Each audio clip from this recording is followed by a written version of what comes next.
a, a una querida amiga, la doctora Andrea Uboldi, que es médica pediatra, infectóloga, miembro del Comité de Vacunología y Epidemiología, para los que no la conocen, y ex ministra de Salud de la provincia de Santa Fe. Hoy nos va a hablar sobre el tema de vacunas, cómo recuperamos vacunas, movimientos antivacunas y nuevas vacunas.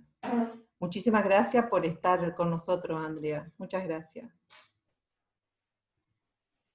Ya podés Está empezar. silenciada, Andrea. Activa tu audio. Ahí está. Hola, ¿ahí sí? Bueno, solo para comentarles que Norma y yo fuimos compañeras de residencia, así que es un placer encontrarnos en este Zoom. Y bueno, y vamos a compartir la pantalla, charlamos y vamos viendo que todo funcione bien. ¿Ahí estaría bien? ¿Se ve? Sí, sí, se ve perfecto. Aguántenme un segundito porque no tenía conectada la computadora. Ah.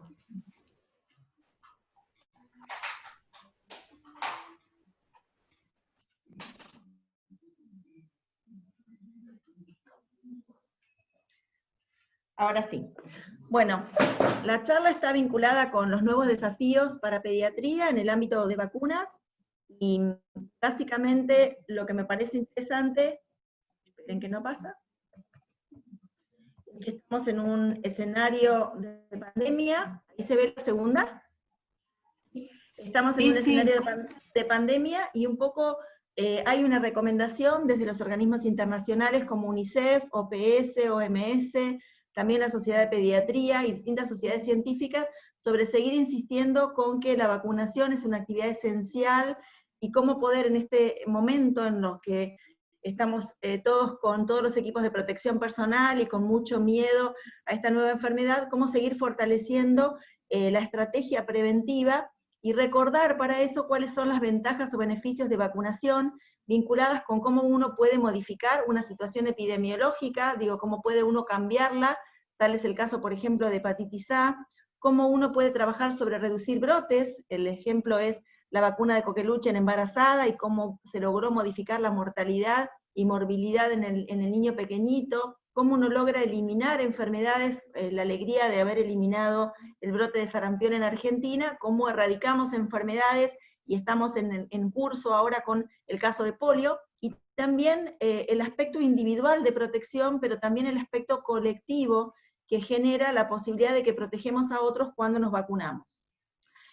Siempre me gusta, que es de la Organización Panamericana de la Salud, porque hace referencia a cómo uno se vincula y cómo uno logra la adherencia de la familia, la adherencia del usuario en la vacunación y del niño, relacionado con la oferta que damos nosotros como parte del equipo de salud, cuán formados estamos, cuál propositivos somos con vacunas, qué conocimientos tenemos, qué experiencias tenemos, y cómo es la organización de los servicios de salud, versus cuál es la demanda espontánea de la familia, y cuáles son las actitudes y los conocimientos de los padres, las percepciones y la adherencia, y entre este balance de la oferta y de la demanda, uno logra llegar a la vacunación. ¿Cuáles son las causas fundamentales para evitar, o por qué la vacunación puede estar postergada? Y esto está vinculado con las oportunidades perdidas, que muchos conocemos, pero que en este contexto de pandemia me parece muy importante revisar, porque si uno desconoce el calendario, o no se acuerda los intervalos, o no se ayornó con los cambios, o cuando uno no dispone del carnet de vacunas o un sistema de registro, cuando no tiene las vacunas en el efector, o cuando existen falsas contraindicaciones o percepciones o mitos de la comunidad, uno no logra completar los calendarios. Y así, de todas las estrategias, me parece, los espacios que están vinculados con la capacitación continua del equipo de salud, que la información fluya a otros compañeros que no vinieron, que la vacunación es del equipo de salud, no es ni de enfermería ni del pediatra, es de todos los integrantes, incluso del admisionista o del de recepción que uno tiene, que es el primero que puede decir, hoy no vacunan, hoy no hay. Diferenciar las falsas y las verdaderas contraindicaciones, y también, muy importante, retroalimentar los éxitos y los errores y los fracasos que tenemos. En este contexto estamos con coberturas muy malas, hay una serie de estudios que demuestran que casi el 50% de los chicos en el mundo no están recibiendo las vacunas que deberían tener, Y digo, en esta pandemia donde pediatría no se ve muy interpelada, porque este virus ha desplazado a gripe, ha desplazado a sincicial respiratorio, y el COVID no resulta ser un virus complicado para pediatría, nuestro gran desafío es el daño colateral, que nuestros niños se controlen, que nuestros niños se vacunen, porque si no la reemergencia de tos convulsa, de hemófilus, de hepatitis, pueden llegar a ser catastróficas y son realmente un daño colateral. Bueno, a mí me pareció interesante que más allá de vacunar, me tomé el atrevimiento de algunas consideraciones que están vinculadas con la calidad de la vacunación. Porque uno piensa que uno vacuna y que entonces el chico está protegido o que el adolescente está protegido. Pero les quiero incorporar estas consideraciones que están vinculadas con haber aplicado una dosis muy temprana, significa que no estaba el tiempo en cuanto a la edad o en cuanto al intervalo, y por lo tanto la dosis es no válida. Un ejemplo sería que por error un recién nacido recibiera una sextuple o recibiera una vacuna pentavalente en cambio de la monovalente de hepatitis B. Esa dosis es no válida. También la dosis es no válida si no se respetó el intervalo mínimo. Cuando yo pongo una vacuna antigripal antes del mes, una segunda dosis a los 15 días, esa segunda dosis queda registrada en un carnet y uno puede suponer que tiene las dos dosis que le corresponden. Sin embargo, lo que no tiene es el intervalo adecuado y por lo tanto es dosis no válida. Por otro lado, la oportuna, que es la que se da en tiempo y en forma, siguiendo el calendario, la no oportuna, que serían los retrasados, y lamentablemente la tardía, que uno la sigue colocando porque le va a dar protección al niño, pero que no va a impactar sobre la cobertura de vacunación. Para dejarles y para que se entretengan, ¿no? Para que lo veamos, este cuadro muestra un poco las características respecto a la situación de edad recomendada, edad temprana, dosis oportuna y no oportuna, y es interesante para consultarlo cuando uno tiene dudas de la dosis recibida en un calendario o cuando uno tiene que acelerar algún esquema de vacunación. Vamos a otro concepto interesante que es vacunación incorrecta, es decir, nosotros podemos tener una vacunación incorrecta por un exceso de vacunación, por ejemplo, que la dosis haya sido exagerada o haya sido el doble de dosis, entonces en ese caso uno tiene una sobrevacunación que tendrá que revisar los eventos adversos, puede tener una ausencia de la vacunación, por ejemplo, porque está incompleta la pauta vacunal, o porque, por ejemplo, se faltó alguna de las vacunas, esto fue lo que ocurrió con meningococo, por ejemplo, o cuando hubo alguna interferencia por anticuerpos, en el caso de que el niño hubiera tenido una púrpura, por ejemplo, tuvo anticuerpos por la gamma globulina y uno le colocó la triple viral. Y sí, dos conceptos interesantes que están vinculados con la serie primaria, como es esta serie primaria, que son la cantidad de dosis que se necesitan para provocar una respuesta, y las vacunaciones de recuerdo, refuerzos o booster, que son fundamentales a la hora de mantener los anticuerpos altos a lo largo de la vida. Me detengo en las edades mínimas. Uno ha encontrado cuáles son las recomendaciones de la edad mínima a la cual puede ser vacunado un niño, y esto está vinculado con la característica estructural de la vacuna. Así hepatitis B se puede aplicar desde el nacimiento dentro de las 12 horas de vida, lo mismo que BCG, mientras que otras vacunas han sido estudiadas y pueden ser aplicadas recién al mes y medio, como por ejemplo meningococo tetravalente en la formulación de Nimenrix, que es una nueva formulación de vacuna de meningococo, una hexavalente, una vacuna Neumo 13, una vacuna de rotavirus, una vacuna Salco-IPV. Otras vacunas se pueden aplicar recién después de las 8 semanas de vida, como la de meningococo BB0, otras pueden ser aplicadas después de los 6 meses de vida, como la gripe inactivada, y otras pueden ser aplicadas después de los 9 meses de vida, como es fiebre amarilla. O sea que conocer la edad mínima de vacunación también contribuye a una vacunación de calidad. Y este es el gran punto, el gran problema que me encuentro yo cuando a veces queremos completar los esquemas atrasados. Hay un desconocimiento a veces de los intervalos mínimos, entonces un mensaje es el siguiente. Si uno no recuerda los intervalos mínimos y no va a tener tiempo para buscarlos, mi consejo es que las pautas vacunales no usen intervalos acortados, porque el gran error puede ser que ustedes se confundan y que las dosis no estén separadas lo suficiente.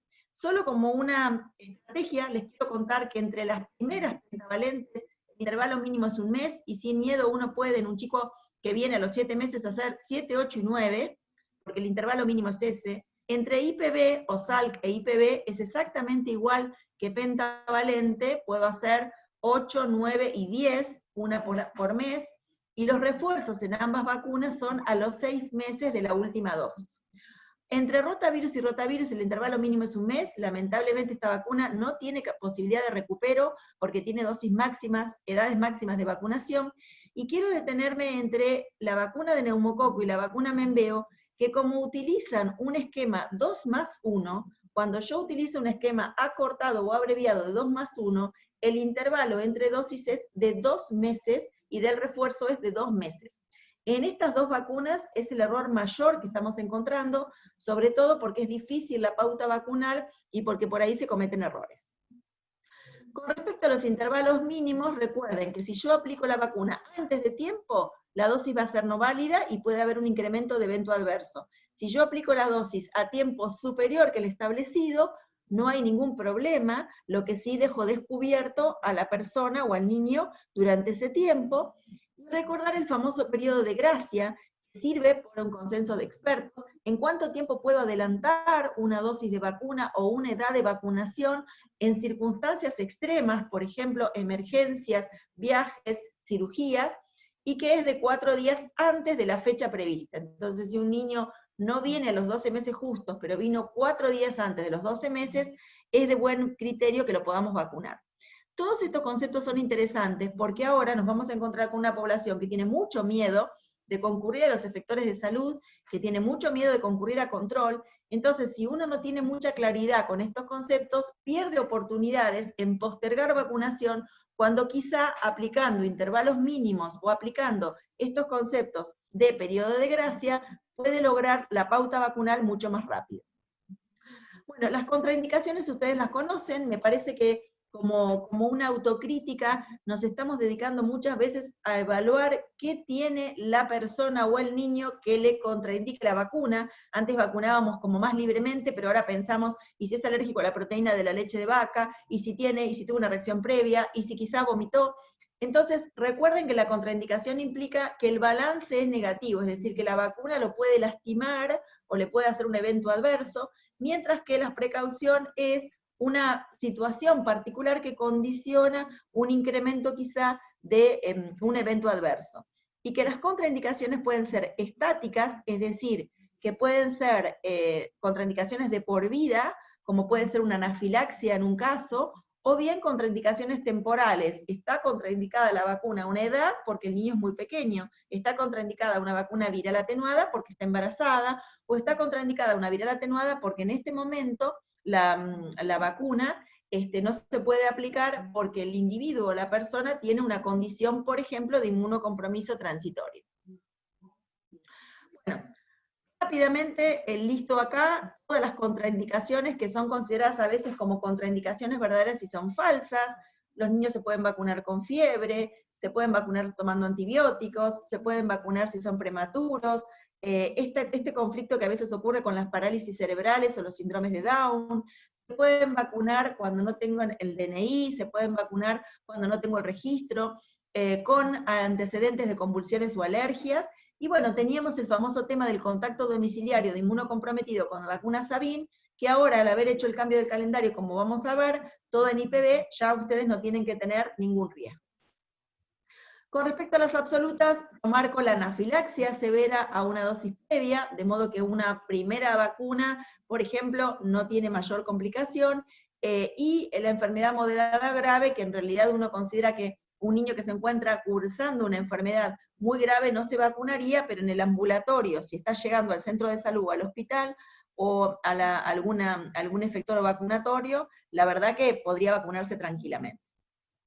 Con respecto a recomendaciones de vacunación incorrecta, yo les recomiendo que cuando uno tiene un esquema para completar, lo haga tratando de sentarse individualizado con este caso, le escriba en una hoja cómo sería la pauta vacunal cuando uno tiene un poquito de tiempo, para que en las próximas visitas sea fácil componer el esquema, porque uno tiene que compatibilizar los intervalos mínimos de penta con los intervalos mínimos de neumo, con los intervalos mínimos de Menveo, y entonces a veces se hace difícil. Yo me acostumbré a hacérselo la primera vez que viene, y luego viene con el papelito y es fácil la pauta vacunal.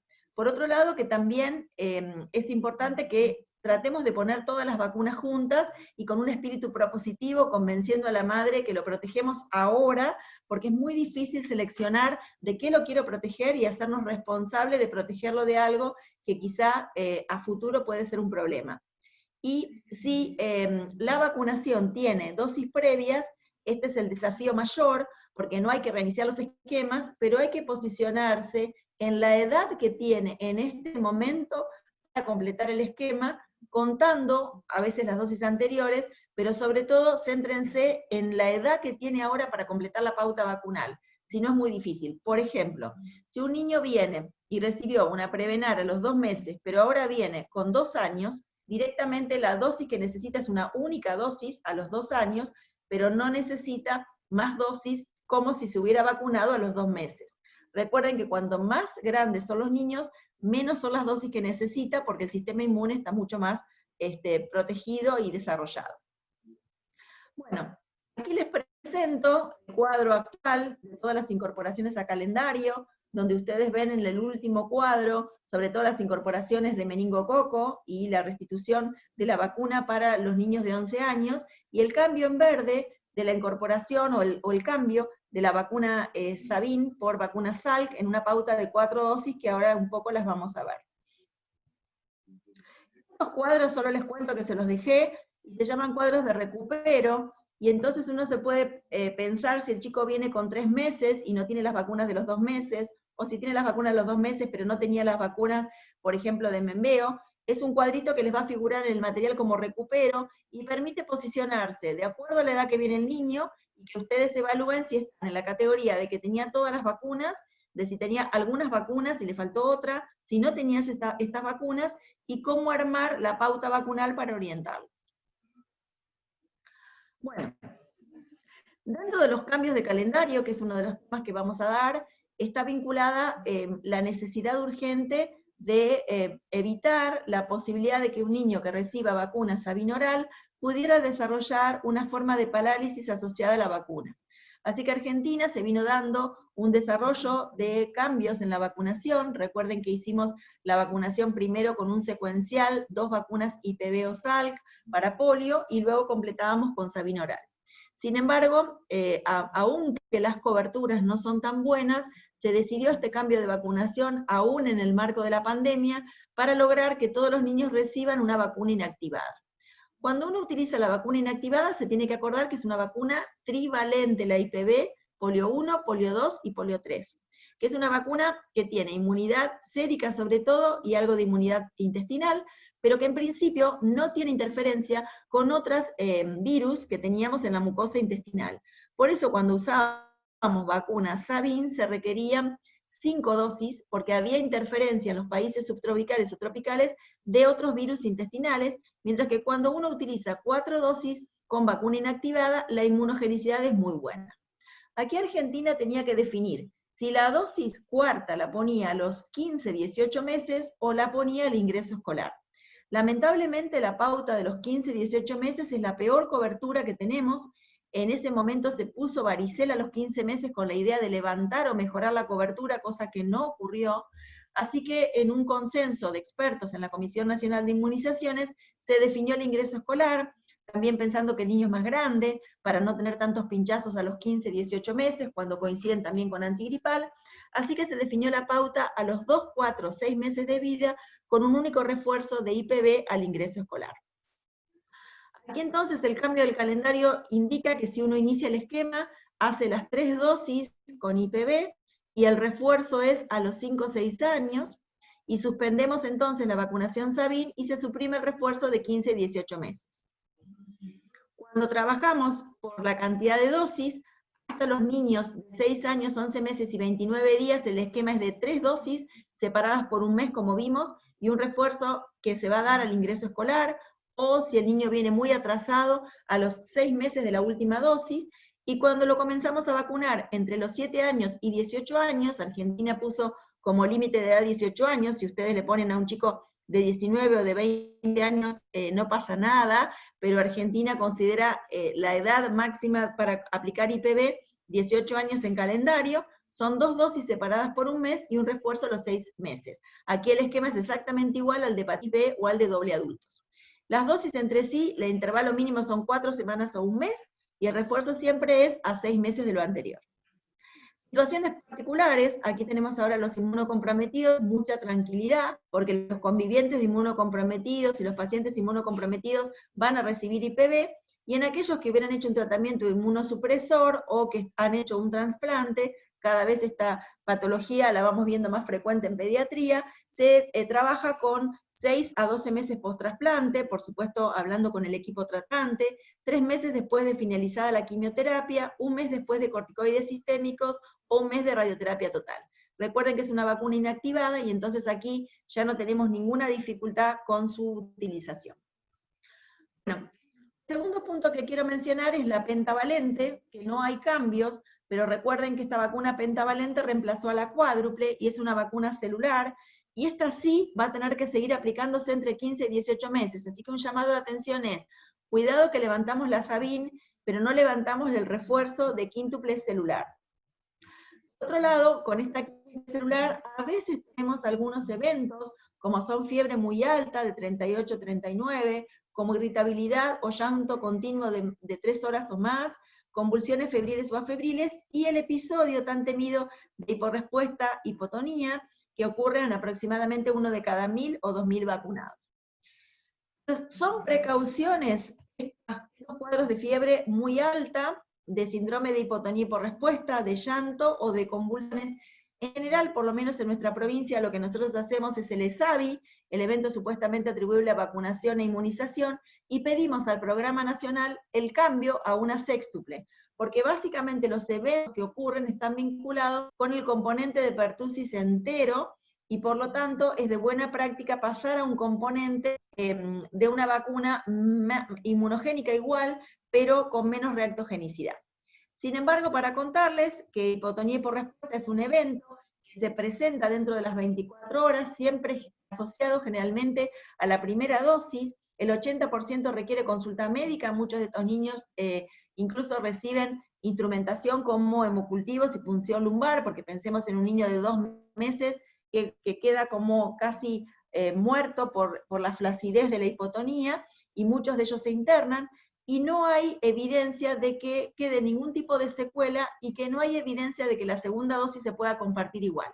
Sin embargo, en mi experiencia, sentándonos con los papás que han tenido un evento que lo hemos asociado con la vacunación, explicarle que le vamos a dar la misma vacuna es muy difícil, y por eso nosotros de buena práctica pasamos a las vacunas sextuples.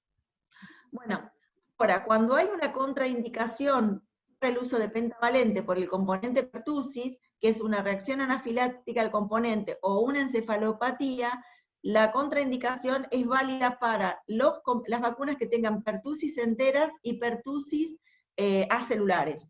Quiero marcar acá sobre todo la cuestión neurológica. Cuando nosotros tenemos un niño que tiene una patología neurológica no clara y que está en estudio, puede ser que a veces nos contraindiquen la aplicación de la vacuna pentavalente, y también se contraindique la sextuple. O sea que ahí vamos a trabajar con vacuna doble adultos y vamos a necesitar hemófilus monovalente. Aquí yo quiero contar que tiene que ser una enfermedad neurológica evolutiva. Las parálisis cerebrales no constituyen una contraindicación para la vacuna de pertussis celular o acelular. Bueno, aquí recordar que cuando uno trabaja con esquemas 5-2, tanto la penta como la sextuple tienen en su composición el elemento de hemófilus B, y a veces cuando no completamos bien los esquemas de vacunación, nos confundimos, los que somos más viejos padecimos el peso del hemófilus en la patología y en las vacunas, pero los más jóvenes a veces se olvidan de que se necesitan tantos componentes de acuerdo al momento que comenzamos a vacunar. Bueno, otro de los grandes cambios y de las novedades, un poco para charlar, son las vacunas de meningococo, y a mí me gustó clasificarlas en vacunas que están en calendario. Tenemos la vacuna Membeo para niños pequeños y para niños de 11 años, y tenemos también durante un tiempo, y algunos efectores todavía tienen, la vacuna Menactra, que son vacunas tetravalentes para meningococo. Pero después están las opcionales, y ahí tenemos la recomendación individual de Membeo en otra edad, de Menactra en otra edad, de Nimenrix, que es una vacuna nueva, y de vacuna B0. Para que fuera claro, yo les armé el cuadrito. Aquí tenemos la vacuna Menactra, de qué laboratorio que es Sanofi, es una vacuna con componentes de ACIWY, y está aprobada a partir de los 9 meses hasta los 55. La vacuna Menveo, que es de Novartis y GSK, que es una vacuna también ACIWY, que estuvo aprobada inicialmente en el ANMAT a partir de los 2 meses con un esquema de 3+1, pero en el 2016 ya se aprobó el esquema 2 a 3 dosis, 2 dosis cuando comenzamos por encima de los 7 meses y 3 dosis cuando comenzamos antes de los 6 meses. La vacuna Nimenrix, que es nueva, se las menciono porque está actualmente aprobada por el ANMAT desde el año pasado a partir de las 6 semanas de vida, qué divino. Y la vacuna B0, que es de meningococo B, vacunología reversa, aprobada por el ANMAT a partir de los 2 meses. Para que las tengan y no las confundan, aquí tienen la cajita, también veo cómo está aprobada y cuál es el esquema de vacunación. Aquí recuerden que es más de 6 meses, sería 7 meses o más. Aquí tienen la vacuna Menactra a partir de los 9 meses, también los esquemas. Aquí tienen la presentación de Nimenrix, nueva vacuna que está en Argentina. Lo interesante de esta vacuna es que a partir de los 11 meses ya se puede aplicar una única dosis, así que esto por ahí facilita algún esquema incompleto o cuando no hay disponibilidad de vacuna, de calendario. Y estas vacunas tetravalentes, recuerden que la única condición de separarlas de la vacuna de neumococo es en los casos en los cuales la persona tiene una asplenia o una enfermedad severa con riesgo de enfermedad invasiva para neumococo. Y con respecto a la vacuna Nimenrix, como la proteína transportadora que utiliza es toxoide tetánico, se debe administrar simultáneamente con otras vacunas que contengan toxoide tetánico, o si no, separarlas por un mes. O sea que si uno se la va a colocar, por ejemplo, a un ingreso escolar a un chico de 6 años, recordar que es el mismo día que ponemos la triple, y si no, se separa un mes, porque hay una sumatoria de evento adverso entre la Nimenrix y el componente de tétanos que tiene la triple bacteriana. Estas vacunas conjugadas tetravalentes no son intercambiables, solamente uno puede completar el esquema con la vacuna que comenzó o iniciar el esquema con la otra, o en el caso de la Nimenrix, que ustedes utilicen una única dosis después de los 11 meses, utilizan la vacuna Nimenrix, o sea que las dosis previas que hubiera recibido de Menveo, por ejemplo la de los 2 meses, queda como dosis aplicada, pero el esquema en sí es con la vacuna que yo aplico. Esto lo quiero marcar porque hubo mucho ruido y muchas combinaciones raras cuando faltó la vacuna. Bueno, pasamos a la B0, que es la vacuna que se encuentra también acompañando a las tetravalentes para proteger del meningococo B. Ustedes saben que es muy complicada la producción de esta vacuna, y que esta vacuna lo que se hizo fue seleccionar elementos propios del meningo B que pudieran tener una respuesta antigénica importante. Se hizo una vacunología reversa por la cual se introdujo la información genética en un agente para que sintetizara estos elementos proteicos, y así se constituyó en una única dosis con esta presentación, acompañada de aluminio como adyuvante, la vacuna B0. Esta vacuna tiene un esquema, inicialmente que cuando uno comienza a vacunar antes de los 3 meses es 3+1, pero si uno comienza a vacunar arriba de los 3 meses, el esquema es de 2 dosis y un refuerzo. Lo que sí quiero recordarles es que las otras vacunas, a partir de los 2 años, son solamente una dosis, mientras que esta vacuna, a partir de los 2 años y en adultos y adolescentes, sigue siendo 2 dosis separadas por un mes. Con respecto a la seguridad, es una vacuna que es reactogénica, no sé la experiencia de ustedes, está estudiada la compatibilidad con otras vacunas, sin embargo, cuando uno la aplica separada, se disminuye mucho la fiebre, el dolor local y las manifestaciones sistémicas. Por eso la estrategia es separarla. La estrategia de separarla no es porque no sean compatibles y no se puedan aplicar simultáneas, sino que para disminuir los eventos adversos, y es una vacuna que tiene probado el uso de paracetamol para poder darlo, y no interfiere en la inmunogenicidad. Con respecto a la cobertura, acá quiero contarles que es bastante compleja saber cuánto protege esta vacuna. Las otras vacunas, las tetravalentes, protegen a todos los grupos poblacionales y a todos los países del mismo modo, mientras que la vacuna B0 tiene una necesidad de establecer la compatibilidad entre las cepas que tenemos en Argentina y la protección que la vacuna otorga. Por eso cuando ustedes leen la bibliografía es muy alta la protección que ocurre en países europeos y también en España. Sin embargo, en el caso de Argentina, hay una cepa particular, un clon particular de las cepas que tiene Argentina, que son únicas en el mundo, y que por este clon que tenemos nosotros, la potencialidad de la vacuna Net0, cuando se utiliza esta técnica de MATS, que es una técnica para evaluar la protección, fue muy baja, mientras que cuando se hizo un estudio confrontando las cepas de vacunas de Argentina con las cepas de la vacuna, se encontró que la protección es del 70% para los lactantes y de un 79% para los adolescentes. O sea, este dato es interesante porque como es una vacuna opcional, también uno tiene que explicar a los familiares cuánto es la protección que esta vacuna da. En el caso de las cepas, recuerden que nosotros tenemos en este momento la posibilidad de tener la distribución de los casos de enfermedad SIVA y B casi en B en un 40-50%, depende de las localidades y de las provincias, y con respecto a W, Y y C, casi suman un 40%. Es muy importante que esta distribución que tenemos va cambiando año a año, ahora hay una cierta tendencia al descenso de B y de W y un incremento de Y y C, y lo que sí se ha evidenciado es una caída muy drástica de los casos de meningitis, que seguramente ustedes los han visto. Pasamos de una situación de 300 casos a 150 casos, y en este momento hay aproximadamente 90 en el país. Esto era el año pasado, y en este año todas las enfermedades que están vinculadas con transmisión persona a persona han bajado por el distanciamiento social, por la cuarentena y por todas las prácticas de lavado de manos, por lo cual los datos para este año van a ser muy mejorables. Si esta vacuna va a entrar o no a calendario es una discusión que se está dando. La verdad que es complejo la incorporación de esta vacuna, básicamente porque los datos todavía no son tan fuertes como para pensarla en calendario, porque se han evaluado muy pocas cepas, y también porque hay que hacer un seguimiento de cómo es la curva. Para el caso nuestro de la provincia de Santa Fe, el peso del meningococo B, no lo podemos explicar, es casi de un 90%, y se ha mantenido desde el año 93 a la fecha con mucho predominio del meningo B.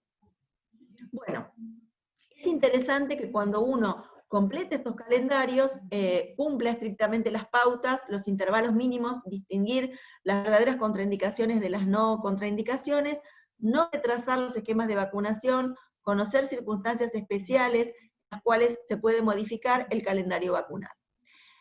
Hasta aquí yo llego para dejar espacio para preguntas y sí referirme, si quieren después, a la reticencia a vacunación y algunas situaciones particulares de las nuevas padres que en este momento quizá se niegan a vacunarse. Excelente, Andrea, muchísimas gracias por la presentación. Vamos a empezar con una pregunta que ya está en el foro, en el chat, que pregunta tu opinión en relación a postergar la vacunación ante síntomas respiratorios aislados en zonas como nuestra ciudad con circulación comunitaria de COVID. Bueno, a mí lo que me parece interesante con esta pregunta es, en este contexto que ya estamos con circulación comunitaria, nosotros tenemos que estar todos protegidos para la atención de cualquier paciente, independientemente que sea COVID o no. Esto lo quiero manifestar, y la protección que hemos aprendido en este momento es la máscara facial de acetato con un barbijo abajo. No es el barbijo solo, yo no estoy de acuerdo con el barbijo solo, aunque sea quirúrgico, y me parece que los lentes también pueden lacerar o lastimar en la atención diaria, así que mi consejo es máscara de acetato con barbijo abajo. Luego las manos, si usamos guantes o no usamos guantes, es discutible. Para vacunación no tiene ningún sentido el guante ustedes saben que hay que sacárselo y ponérselo, y a veces es más complejo. Y con respecto al camisolín o al uso de un camisolín hidrorrepelente, tampoco me parece que hace falta en una práctica pediátrica sin instrumentación.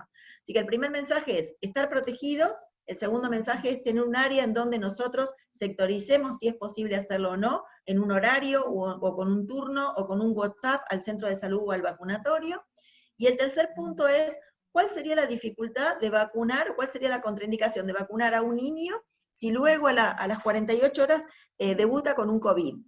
Hay que posicionarse en cuál es la manifestación clínica que tienen los niños. Los niños en general no tienen manifestaciones graves para COVID, sino que en general los niños sanos pasan desapercibidos, lo que hemos visto en muchas series, conjuntivitis, algo de rinorrea, más cuadro abdominal y dolor abdominal y diarrea, pero en general poco febriles. Por lo tanto, si a las 48 horas presentaron un COVID y lo vacuné aún con una triple viral, la verdad que no hay ningún riesgo para que el niño sea vacunado, no hay ninguna evidencia de que este niño pueda desarrollar una forma grave. Por lo tanto, en este contexto, con la caída del 50% de las coberturas, sabiendo que vamos a tener reemergencia de coqueluche, hemófilos y demás, criminal dejarle la oportunidad de que un niño tenga protección para neumococo, para meningococo, para hemófilus, para coqueluche y para difteria y tétanos. Así que la recomendación es fuerte la vacunación, sobre todo con una priorización, porque puede estar muy escaso el recurso humano, del menor de 2 años, que es el que va a morir o puede terminar internado. Clarísimo, Andrea. La siguiente pregunta plantea la situación de un paciente de 7 años que se coloca vacuna Menactra. ¿Se debe colocar a los 11 años nuevamente? Y si Sí. la madre desea colocar contra meningo B, a los 2 meses de la Menactra, ¿es aconsejable que se coloque? Mira, con respecto a la vacunación, primero comencemos con esto. La vacuna para el preadolescente es entre 10 y 11 años, o sea que ustedes tomen que si vacunó a los 10, uno no lo revacunaría a los 11. Pero recuerden que los americanos fueron los primeros que desarrollaron la protección del adolescente a los 11 años, porque ellos consideraron que esta edad tenía un incremento de casos, cosa que en Argentina no ocurre en el adolescente, sino que lo vacunamos al adolescente por ser reservorio. Ahora, los mismos americanos se encontraron con que la vacuna valente no da una protección, por lo tanto ellos revacunan entre los 16 y 18 años. O sea que si un niño se vacunó a los 6 años, a los 5 años, con Menactra, con Menveo o con Imenrix, cuando llega a los 11 años,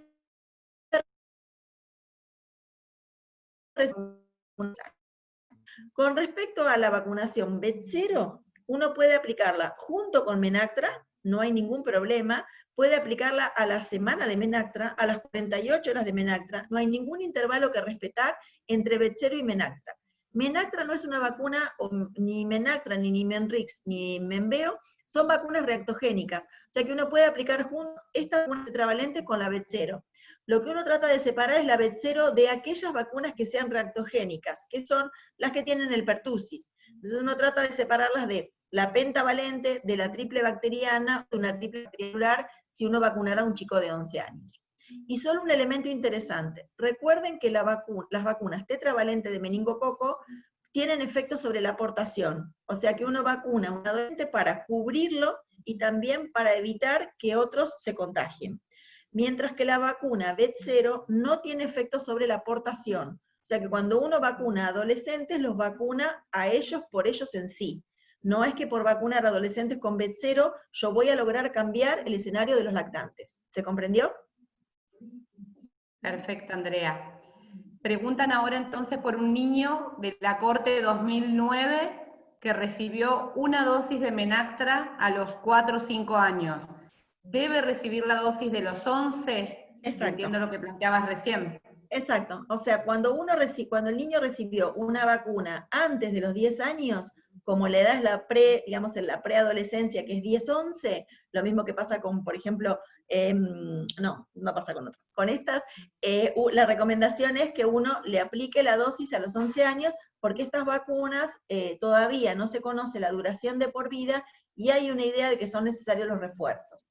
Con respecto a lo anterior que me faltó completar, cuando uno plantea viajes, que cuando se abra la cuarentena y la pandemia baje, plantea viajes, recuerden que los adolescentes que están yendo a situaciones de campus, es decir, que van a hacer intercambios estudiantiles, alojándose no en casa de familias, sino que se van a alojar en universidades, es una indicación las vacunas de meningococo, revisando la epidemiología. Si es que va a Inglaterra o si es que va a Estados Unidos, cuál es la situación epidemiológica en esos lugares para que reciba una tetravalente o una vacuna, por ejemplo, B0. Estoy hablando que si un chico de 18, 19 años hace un intercambio y tuvo una vacuna a los 11 años, deberá recibir un refuerzo en este viaje si se aloja en un campus, en estos lugares donde la concentración de adolescentes es alta y donde ellos tienen evidencia de un pico de incidencia de meningitis en adolescentes. Clarísimo. Preguntan ahora, en un paciente que recibe B0 con pentavalente, ¿es más probable la hipertermia? ¿Es evitable con paracetamol previo? Mira, con respecto a esto, ustedes saben que hubo un estudio muy chiquitito que se publicó en el Lancet, por el cual se estudiaba el uso de paracetamol con la vacuna sextuple. Y ellos encontraron que había una disminución de la inmunogenicidad. Entonces, lo que en general nosotros dejamos de hacer fue lo preventivo, pero sí, como lo preventivo puede ser discutible, no es discutible el tratamiento. Si yo al niño le aplico una Betzelo con una pentavalente, le advierto a la mamá. Si está molesto, si le duele el brazo, que ya son síntomas, si tiene fiebre, que es un síntoma, utilice paracetamol o ibuprofeno de acuerdo a la edad. O sea que ahí vos no estás haciendo un tratamiento preventivo, porque el estudio dice que eran niños que estaban sometidos a tratamiento profiláctico, o sea, asintomáticos, en 5 dosis. Mientras que acá lo que vos estás haciendo es un tratamiento de la sintomatología. Tiene dolor, tiene fiebre, tiene molestias, le dejo el ibuprofeno o el paracetamol por 48 horas sin miedo a que haya problemas en la inmunogenicidad. Perfecto. Decías, Andrea, la Niemann-Rix separada un mes de la vacuna que tenga componente tetánico, Sí. y dabas el ejemplo de los 6 años. De todas maneras, porque hablaste de la triple bacteriana, pero claro. esto pasa lo mismo con penta, o sea, teniendo en cuenta que se puede colocar. Exacto. La recomendación está para cualquier vacuna que tenga toxoide tetánico, porque el transportador que utiliza la Niemann-Rix es a base de toxoide tetánico. Lo que pasa que digo, tenemos en calendario Menveo, por lo tanto vos con una penta no vas a usar Niemann-Rix. Entonces, Niemann-Rix sería una alternativa para usarla en un niño más grande como una vacuna opcional. Dentro del calendario es obligatorio que la gente acceda a Menveo, es decir, que todos los niños que nacieron en el 2016 comenzaron a recibir la vacuna Menveo y van a seguir con vacuna Menveo. Pero si vos tenés chicos de 4 años, o de 5 años, o de 6 años, ahí hay que acordarse que si venían con esquema atrasados, por ejemplo, con una pentavalente a los 4 años, van juntas, penta con Niemann-Rix. Por ejemplo, un niño que viniera muy atrasado y la mamá aparte quiere ponerle la vacuna de meningococo. Y si tuviera un ingreso escolar, que a veces sucede, ahí sí podés ofrecer esta vacuna recordando esto, juntas el mismo día o separadas un mes. Perfecto. Otra pregunta en el foro, adolescentes que no recibieron Menveo por calendario y tienen más de 15 años, ¿colocaríamos la nueva tetravalente una sola dosis? En principio, los adolescentes, recuerden que son todos los nacidos en el 2006, así que los nacidos en el 2006, que se comenzaron a vacunar a los 11 años en el 2017, acceden a la vacuna. En este contexto actual, uno puede hacer el recupero de vacunación, o sea que tiene que considerar, si nació en 2006 en adelante, tiene la vacuna gratuita. Si es un niño adolescente más grande, puede utilizar Menactra, Menveo o Niemann-Rix. Ahí no hace la diferencia la única dosis. La única dosis de Niemann-Rix te ayuda entre 1 año y 2 años. ¿Está? Cuando por ahí hay una pauta muy atrasada, sería una alternativa, o cuando falta la vacuna. ¿Vieron cómo nos pasó que faltó Menveo? Y a lo mejor el nene te quedó con la dosis de los 2 meses y tiene ahora 15 meses. La facilidad que tiene esta vacuna es que vos con una única dosis ya llegás a la pauta vacunal. Pero sería para esas situaciones. Digo como para que la conozcan, que es nueva. Perfecto. Que aporta, ¿no? No hay más preguntas en el foro, pero mientras van pensando, planteo a ver una inquietud en relación al tema de ahora cuando sale la dosis de polio de los 18 meses, queda solamente penta, y esto que hablábamos de la posibilidad de cobertura. No suele estar como en el uso habitual el vacunar a los 15, es como que 15 es varicela y Menveo, y nadie te incluye, y cuesta a veces lograr que el vacunador quiera dar esa tercera vacuna, y ni hablar si se junta con antigripal. Quizás al poner un poco más, sobre todo en este contexto de pandemia y de optimizar el momento de la oportunidad en que el paciente llega al vacunatorio, insistir un poco más con la colocación de penta a los 15. Sí, a mí lo que me parece interesante es que este intervalo, que es por resolución de 15 a 18 meses, pasó desapercibido. Es una resolución ministerial que se incorporó hace bastante tiempo, pero que la gente del equipo de salud no la incorporó. y que estuvo pensada porque vos controlás a los 15 meses al niño y lo volvés a controlar a los 18 meses. O sea, como que antes que llegue a los 2 años, teníamos 2 oportunidades para vacunar. Entonces, en ese sentido, creo que no se pudo instalar fuertemente lo del intervalo. Y la otra cosa que tampoco se pudo instalar a veces, y que uno puede en este contexto de pandemia, en determinada población vulnerable, es recordar que un niño que recibió su pauta vacunal al día a los 6 meses, tranquilamente uno le podría poner el refuerzo, en cambio de los 15 meses a los 12 meses. Es decir, a 6 meses de la última dosis lo puede hacer. O suponete que vos lo vacunaste a los 12 meses con antigripal, ¿sí? Es un niño que tiene 14 meses. Le pusiste a los 12 meses la vacuna antigripal y se salteó y viene ahora para recibir la segunda antigripal. A los 14 meses, tranquilamente, le podés poner el refuerzo de penta, porque de la última dosis de penta, que es a los 6 meses, con 6 meses más, que son 12 meses, ya el niño puede recibir la pauta. Entonces digo, esto que yo explicaba al principio de esquemas acortados, está pensado para esto. Tenemos muchísima población vulnerable que vienen por moco, no en este contexto, ¿no? Porque en este contexto no viene nadie. Pero digo, en el contexto de que vienen por la leche, vienen para control, vienen por un moco, vienen por angina, vienen por una diarrea, vienen por parásitos, no pensamos que quizá uno le puede completar la pauta vacunal anticipándose en una medida sanitaria efectiva para que puedas completarlo sabiendo que a los 15 meses quizás no vuelva.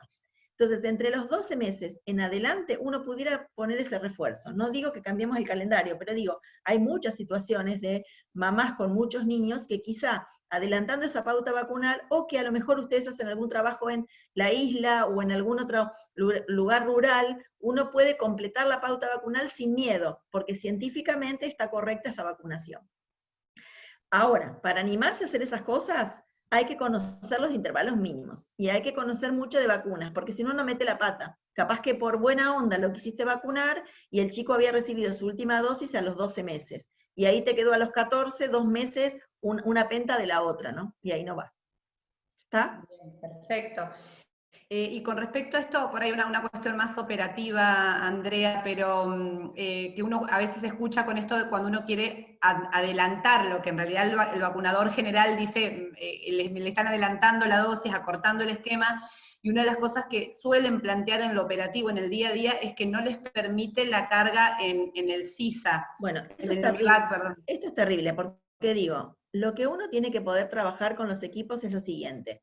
La acción de vacunar está por encima del registro. O sea, la acción de vacunar está vinculada con un elemento biológico que yo aplico a un niño para protegerlo. Entonces, de ninguna manera la justificación puede ser, como no me lo dejan cargar, no lo puedo vacunar. Eso es un horror. Porque sí lo pueden cargar como fuera de calendario. No se carga en pauta vacunal y se carga por fuera de calendario.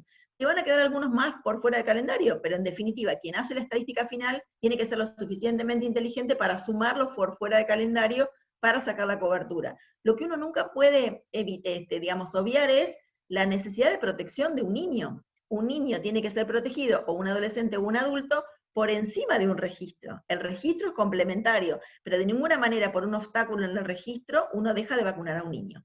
Así que esto yo también lo trabajo con las enfermeras de la provincia de Santa Fe que me dicen, nuestro sistema es SICAP, me dice, pero el SICAP no me deja cargar. Perdón, el SICAP, que justamente yo estuve en el diseño del mismo, te permite cargarlo por fuera de calendario. Entonces cuando vos adelantás una vacuna antes de los 12 meses, la podés hacer por fuera de calendario. Luego cuando sacamos todo el contenido para sacar la cobertura, hay que ir sumando a aquellos que quedan afuera.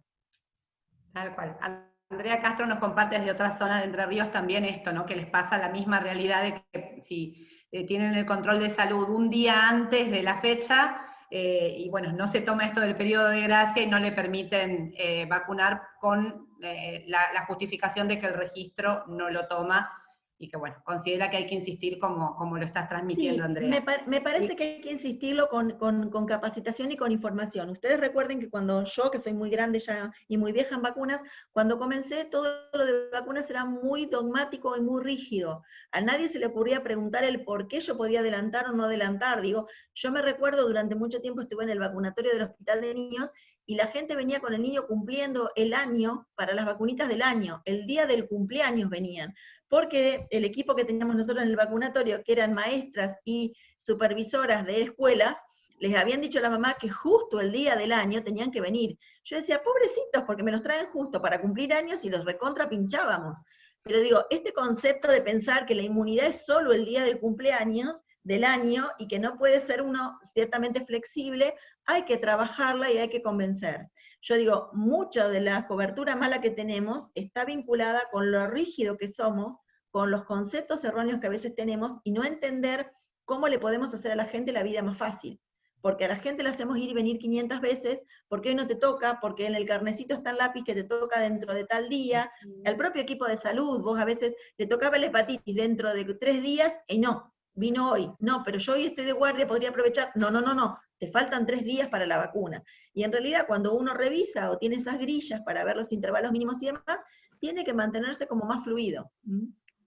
Tal cual, y probablemente otro de los mitos que cuesta muchísimo desterrar es el famoso mes de intervalo entre cualquier vacuna. Ante la duda, un mes sí, esto que vos mencionabas, la Menactra y la Menveo, la Menactra y la Betzero, que tienen que estar separadas por un mes, no existe, hay pruebas de compatibilidad con ambas vacunas, pueden ser justas, o mañana o pasado. No le apliqué, por ejemplo, le apliqué la antigripal y la del neumococo, digo, en el adulto mayor, terrible, o sea, si le pusieron la antigripal, esperan un mes para la del neumococo. No está escrito en ningún lado, puede ser simultánea con cualquier intervalo. Y mira que uno repite la grilla, triple celular, varicela, esta, la otra, y no lo logra, la verdad que cambiara esto, pero bueno, por eso yo puse ahí capacitación continua, digo, el concepto que hoy te pareció que no era, quizá mañana a la luz de nueva información o de nueva evidencia ayuda a cambiar políticas, ¿no? Perfecto. Preguntan por sarampión, si estamos libres de casos de sarampión. Sí, estamos libres de casos de sarampión por suerte. Creo que también la pandemia ayudó a que la gente dejara de circular un poco, pero tenemos muy malas coberturas con respecto a triple viral del año y la del ingreso escolar. Así que la campaña fue muy exitosa, pero hay que recordar que hay que tratar de levantar la cobertura. Nuestro riesgo existe siempre. Quizá como está cerrado ahora los viajes y la reintroducción, pero tenemos Brasil muy cerca, y Brasil sigue teniendo situación de sarampión complicada. Así que con este cambio, recuerden que ahora no hace falta bajar la edad a los niños por debajo del año, como veníamos haciendo. Sí, cuando se reingrese al circuito mundial, los niños que viajen a países o que estén en aeropuertos, la recomendación sigue siendo, mientras el mundo no controle sarampión y no elimine la situación de sarampión, para cualquier lugar del mundo se requiere que los niños que viajen antes del año, sin tener la dosis de sarampión y que no puedan recibir otra posterior, reciban una dosis previa que se cuenta como 0. Es lindo hablar de cuando volvamos a viajar, Andrea. Exactamente. Vamos a volver a viajar, sí. En cuanto al periodo de gracia, que cuando lo exponías hablabas de situaciones puntuales como una cirugía, una situación particular. ¿Encuadraríamos en eso estas estrategias en tiempos de pandemia, aprovechar el momento en que el paciente viene y aunque esté dentro de esos 4 días, poder vacunar? O sea, en este momento de pandemia uno podría en estos momentos de pandemia trabajar con intervalos mínimos, digo, uno pudiera adelantar dosis, por ejemplo, podría, ¿algo me pasó? No, había una interferencia, seguimos. Bueno. En este momento de pandemia uno puede utilizar intervalos mínimos para llegar más rápido, puede utilizar los periodos de gracia, puede tomar distintas actitudes, esto que yo te decía, en cambio de penta a los 15, si vino a los 14 por antigripal, le pongo la antigripal y le pongo la penta, y ya le podría poner varicela, y ya estaría listo. O sea, esta flexibilidad es muy importante que la empezamos a comprender, porque el calendario lo que te da es un marco regulatorio de una norma que te orienta, pero la individualidad de cada niño, cada familia, cada historia, te vuelvo a marcar, nosotros tenemos la obligación de hacerle fácil a la gente la vida y protegerlos rápidamente, no burocratizar porque el sistema no me permite registrar, porque me dijeron que no podía ponerla antes, cuando en realidad el acto de vacunación es un acto de una práctica de atención que en la integralidad de la violencia de la mujer o del problema con el colectivo, en un barrio vulnerable, o la situación, digamos, de madre con muchos niños, tenemos que poder completar la pauta vacunal, porque el objetivo de pincharlo es protegerlo, no es llenar un número más, sino que la cobertura está vinculada con controlar la enfermedad, pero desde el punto de vista individual, cuanto antes yo logro protegerlo y logro que su esquema de vacunación esté completo, le saco a este grupo familiar un problema más, que sería que este niño termine internado por una neumonía, por una coqueluche, por una meningitis, por una paperas, digo. Esto hay que comprender el concepto de lo flexible que tiene que ser el calendario. Hay que abrir mucha cabeza, ¿eh? Hay que abrir mucha cabeza y lleva mucho tiempo. Sí, poner por ahí la energía ahí cuando todos estamos pensando solo en COVID y Exacto. Es como reflexionar sobre la práctica. Porque digo, me parece que hay que reflexionar, y la otra cuestión, me parece que también a veces las normas fueron escritas sin estar acompañadas por el sustento científico del por qué. Yo siempre, digamos, trabajo mucho con los equipos de capacitación en esto. Preguntémonos por qué. ¿Por qué hace falta vacunarlo cada 10 años? Digo, la vacuna antitetánica, terriblemente sobreutilizada. Si alguien se vacunó al ingreso escolar y ahora viene a los 20, le empiezan la pauta a vacunar otra vez. No. Si vos entendiste que ve memoria inmunológica, si tiene un carnet hasta los 6 años, si tiene un registro en la historia clínica, sin miedo ponele ahora el refuerzo único. Si alguien va a un prequirúrgico de una herida limpia, entra con doble adultos, no hace falta gama. Pero digo, esto hay que revisarlo para decir por qué no hace falta gama, porque tiene pauta vacunal previa, porque hay memoria inmunológica, porque digo, te da la seguridad no de lo que está escrito duro, rígido, sino de lo que realmente el deber ser y cuál es el sustento que vos tenés para determinada práctica. Igual yo siempre recomiendo, cuando yo empiezo a trabajar con vacunas, me pego a la norma. Como cuando uno empezó como pediatra, que no, me acuerdo con Norma, que nosotros no nos corríamos. Digo, yo cuando empecé en la guardia, no me corría de la bacteriemia oculta. Luego, cuando aprendí a tener ojo clínico, si lucía bien o lucía mal un chico, muchas veces no lo punzaba, porque en realidad valoraba otras variables y a veces me alejaba de la norma.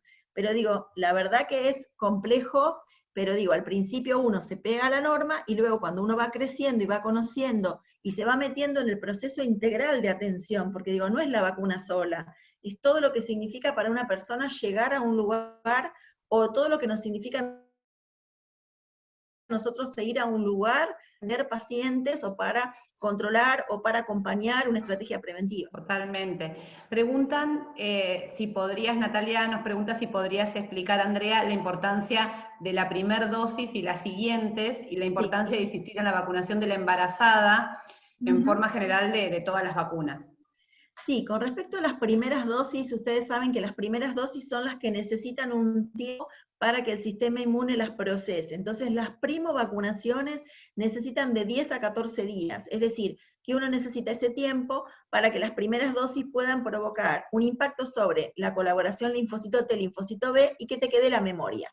Entonces, si uno hace primovacunaciones, por ejemplo, fiebre amarilla, primovacunaciones de triple viral, o primovacunaciones de varicela en una situación de jardín, tiene que hacerla muy precoz y saber los tiempos en los cuales va a tener anticuerpos.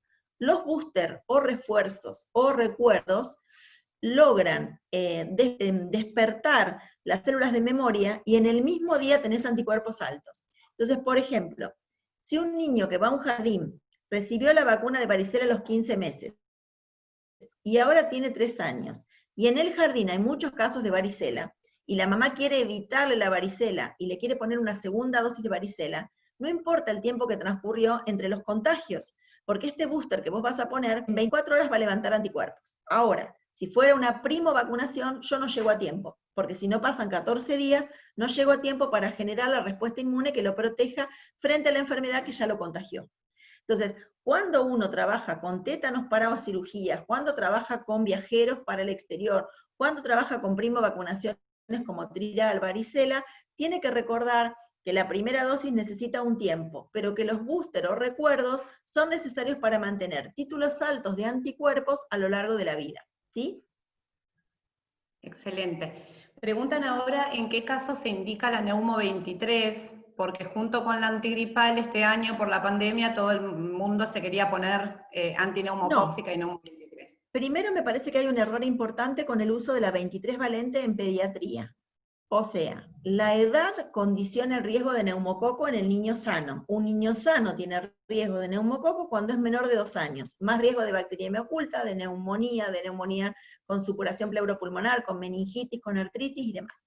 Pasados los 2 años, el riesgo comienza a bajar y por lo tanto el niño más grande no tiene necesidad de recibirla. Por el momento lo que estamos usando es el esquema de 13 valente, y uso la 23 valente cuando nosotros a estos chicos les agregamos una comorbilidad. Comienza a tener un síndrome nefrótico, pasa a ser un niño particular oncohematológico, pasa a ser un niño con un asma severo moderado con múltiples internaciones. Entonces, cuando yo ahí tengo la comorbilidad, digo, ahí uso la 23. Quiero recordar algo. Cuando nosotros leemos los esquemas secuenciales de 13 y 23, nos tenemos que acordar que nuestros niños actuales ya tienen 13 puesta. Entonces, cuidado con volver a ponerle otra 13 más. Nuestros niños ya vienen vacunados desde hace bastante tiempo, 2010, así que muchos de ellos ya están llegando a los 8, 9 o 10 años o más. Entonces, todos esos chicos que tienen el esquema básico de 13 valente, solo si son especiales van a necesitar una 23. Si la especial es un órgano en sí, como una cardiopatía o una neumonía, una 23, y si es un oncohematológico, un esplenectomizado, un paciente con insuficiencia renal en diálisis, o una fístula de líquido cefalorraquídeo, un implante coclear, un refuerzo a los 3 años si fueron vacunados antes de los 10. ¿Se entendió? Entonces, en el sano en general no uso 23. En el sano en general no la necesito. Con la 13 me alcanza y el momento de mayor riesgo es menor de 2 años. Luego, si tiene alguna con riesgo, ahí la aplico. Con respecto al adulto, lo mismo. El adulto sano, un personal de salud, un gran error de vacunar con 23 al personal de salud o con 13.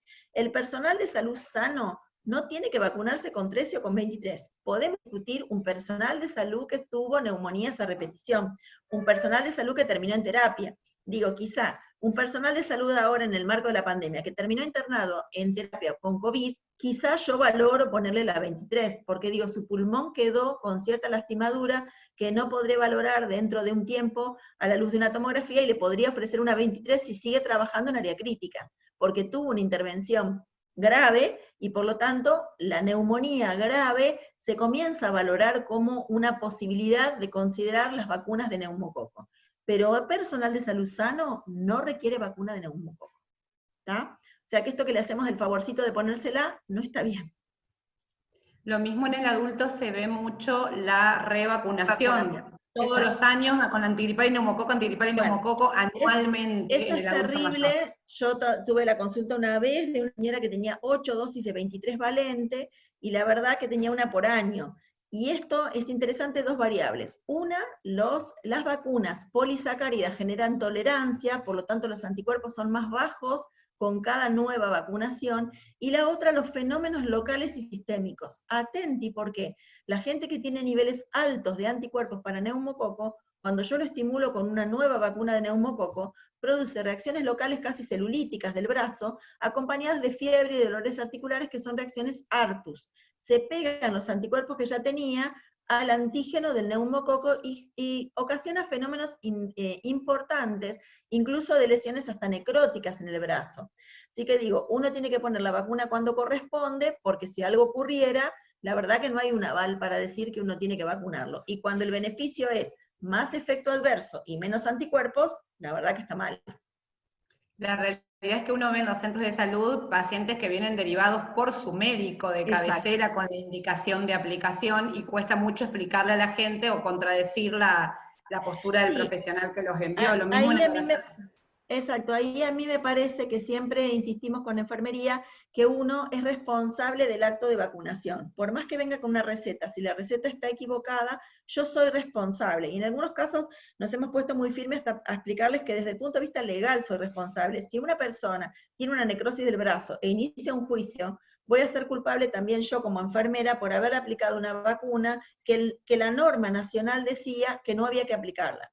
Entonces digo, sin generar una lucha entre el enfermero y el médico, uno le explica a la persona que la verdad que en el marco de las recomendaciones que estamos usando no corresponde, manda una notita al profesional o al colega, o ahora una foto de pantalla por WhatsApp, mandándole que desde el punto de vista de la norma que uno rige en Argentina, ese es el paraguas para poder vacunar. Lo mismo con las cosas raras, digo, BCG ahora para COVID, que en un momento dado querían que todo el mundo se pusiera la BCG, no estamos habilitados, o Sabin para las aftas recurrentes, o BCG para los pacientes diabéticos para controlar los insulinodependientes. No hay nada de eso escrito y por lo tanto uno desestima y insiste en no aplicar vacunas que no estén consideradas en una norma que te acompaña a un proceso de atención, ¿no?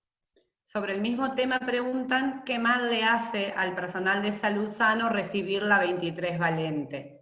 Le evitamos la posibilidad, o sea, le sacamos una posibilidad de una dosis que la va a necesitar más adelante. Recuerden que la 23 valente es una vacuna independiente de los linfocitos T, o sea que el evento que produce ahora solo dura 5 años. Cuando yo la necesite, si cuando me pongo más grande soy diabética o cuando me pongo más grande tengo un problema, ya una dosis la usé y no la puedo volver a utilizar y me va a quedar una dosis menos para utilizar. Entonces, el tiempo de utilización de la 23 tiene que ser en el momento que realmente el cuerpo lo necesita, siendo una vacuna, siempre digo yo, como una paraguas muy grande, pero muy mala inmunogénicamente. Es muy corta la duración de esta vacuna, y vuelvo a marcar, está esta posibilidad de que la estimulación sucesiva en otras circunstancias por dosis extras genere lesiones, digamos, de reacciones tipo Arcus. Preguntan ahora cambiando de tema, ¿qué opinás de esperar a que el chico cumpla 6 años para colocar las dosis de ingreso escolar en vez de entre los 5 y los 6? En algunos lugares no los vacunan hasta que cumplan los 6. Creo que en algún punto es como esto que dijimos de la estrategia de 15 y 18 meses, la población general y los propios vacunadores, muchos no se anoticiaron de la vacunación entre 5 y 6, y eso también afecta la cobertura cuando se mide. Sí. Bueno, ahí hay dos variables. La número uno, y esto lo discutí con muchos de mis compañeros, ellos me decían que la norma decía los 6. En realidad la norma lo que dice es que el niño debe ingresar a primer grado o primer año con las vacunas del refuerzo puesto. Científicamente el refuerzo de ingreso escolar que usamos nosotros es a partir de los 4 años como válido. Hay países que ponen el refuerzo a los 4 años, o sea que un niño que recibe un refuerzo a los 4 años ya no necesita ingreso escolar. Puede ser a los 4, a los 5 y a los 6. Y ahí valoraré. Si yo hago una estrategia de ir a vacunar a la escuela, tengo que poder decir que el día que voy a vacunar a la escuela, vacuno todo el grado. Los chicos que tienen 5, 5 y medio, 6, o 4 días o 5 días, o antes de cumplir los 5, los vacuno a todos. Lo que sí tengo que recordar que cuando vacuno entre 5 y 6, el denominador de la corte es diferente.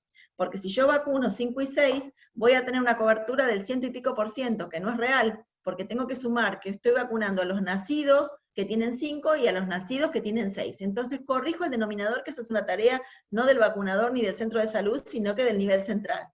Entonces, en principio, la oportunidad perdida es tratar de vacunar al niño pensando en el objetivo de vacunación, proteger al niño para que rápidamente, si se corta, si se lastima, si vive hacinado, si inhala carbón, si está con un brasero, esté lo mejor protegido con lo que yo le puedo dar. Luego, lo administrativo de la cobertura es administrativo. Pero sí trabajar en que el niño se vacune, o sea, no hay necesidad de esperar a los 6, básicamente. No. Nosotros vacunamos, nosotros en la provincia de Santa Fe lo trabajamos un montón y vacunamos entre 5 y 6 años, pero digo, vos te das la idea. Yo siempre digo que en marzo, bueno, este año va a ser atípico, digo, pero en marzo vos tenés la cola en los centros de salud, los chicos que gritan, que patean, que no quieren entrar, las madres haciendo todo el control del niño para el ingreso a primer grado, cuando tuvieron todo el año para vacunarlo. Entonces, uno puede vacunar en determinados momentos si va a la escuela, puede decir que durante el año lo vas vacunando para que cuando llegue a hacer la inscripción para la escuela ya tenga el carnet de vacunación completo, puede vacunar, decir voy a hacer ingresos escolares 3 veces al año para que no se te acumule mucha gente, o sea que uno puede programar la demanda de acuerdo a la situación que tiene. Excelente. No hay más preguntas por ahora en el foro. No sé, Andrea, si nos querés compartir, que es un tema que a todos nos interesa, la parte de Sí, porque la pandemia también ha sido una situación con respecto a lo parecido circulando, y porque vamos a enfrentar una situación de vacunas, digo de COVID, porque no va a ser seguramente una única vacuna, sino que va a haber vacunas de COVID, y me parece interesante que uno comprenda cuál es la situación de Argentina. Argentina no tiene una gran cantidad de grupos antivacunas, no los tiene, no tiene una gran cantidad y un problema, sino que lo tiene focalizado en la Cumbrecita, en el sur, en algunos lugares, ¿no? Pero lo más complejo que tenemos nosotros creo que es la comunicación. Hay problemas en cómo comunicamos nosotros para qué son las vacunas y cómo son las vacunas. Y yo siempre digo que hay 3 grupos sobre los cuales nosotros podemos interpelar. El primero es la persona que no tiene idea de nada, pero que recibe una mala atención en el efector y una mala respuesta. Entonces alguien viene a ponerse la vacuna de HPV, y yo, que hago siempre mucho teatro, les digo a las chicas, vengo, lo miro con cara así, digo, ¿la edad le va a poner? ¿Para qué? Bueno, este primer encuentro del usuario con alguien del equipo que está desmotivado, o quizá que me encuentra a mí con la cartera colgada y uno le dice, ahora le va a poner la vacuna. Bueno, todo esto genera en la gente una percepción de cómo yo me siento atendido y si es importante o no importante vacunarse. La segunda es la que utiliza una fuente de información de la revista Para Ti, que es maravillosa para mirar moda, pero el artículo científico de Para Ti no puede condicionar una adherencia a un proceso científico, ni para COVID, ni para HPV, ni para nada. Por lo tanto, hay que rebatir la información con cuál fue la fuente que utilizó para esto. La tercera, la más compleja, es el que te leyó todo. Es aquel que te leyó toda la información científica disponible, leyó cuál es la estructura típica y es la que te dice, bueno, yo quiero saber si la vacuna de VPH es partículas light, es vacunología reversa, es reconvertida, es ARN mensajero, es un vector en el cual se ha introducido el material genético. Bueno, ahí tenés que estar preparado y yo siempre doy mi consejo que ahí uno lo escucha, le pregunta qué información utilizó, lee un poquito más y quizá en la próxima visita lo puede convencer un poco. Y luego están los fundamentalistas a los que vos no vas a convencer.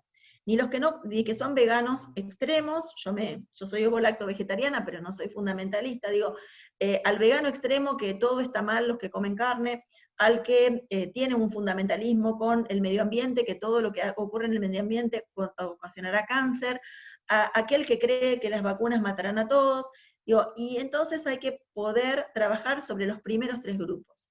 Yo vuelvo a marcar que la percepción del modo en que nosotros explicamos y atendemos a la gente condiciona la adherencia o no a la vacunación. Y ahí me detengo con poder trabajar otras estrategias de cómo vacunar. La teta analgesia es fundamental. Nosotros tenemos que poder vacunar a los niños prendidos a la teta, porque prendidos a la teta la mamá los protege, el niño siente el olor de la mamá, siente el vínculo de la mamá, y ahora no hay más ABIM, así que basta, porque la de rotavirus se la toman completa. Así que vacunándolos con la teta, creando un ambiente agradable, a los niños explicándole qué le vamos a hacer, el tipo de voz que utilizamos, explicando por qué lo vamos a vacunar, cómo lo vamos a vacunar, cómo la mamá lo sostiene y demás, todo eso genera que la gente vuelva o no. Y es así, genera que vuelva o no. No hay un problema con la vacuna en sí, sino que es un problema con el momento traumático, la aguja, el grito, los retos, el modo, que si no lo mejora, digo, yo me crié con, póngalo en la camilla que lo vamos a vacunar ahí y usted córrase. Digo, yo me crié así cuando empecé en el vacunatorio, digo, y esto era lo que hacíamos antes, y ahora lo amigable, la música, el canto, que si cantan, un premio, alguna cuestión de un libro, o sea, todo es válido. Nosotros desarrollamos, para contarles que no lo pudimos implementar porque justo faltaron las vacunas, un dispositivo de 3D de lentes con una historia para adolescentes. Hicimos un concurso con las enfermeras y generaron una historia de un superhéroe y compatibilizábamos, mientras el niño miraba digamos, con los lentes 3D, el momento de aplicación de la vacuna. Era un superhéroe que bajaba y te decía, ahora te doy el poder. Y en el momento que te daba el poder, el niño veía la mano, elegía una de las manos y la enfermera en ese momento podía sintonizar la aplicación de la vacuna.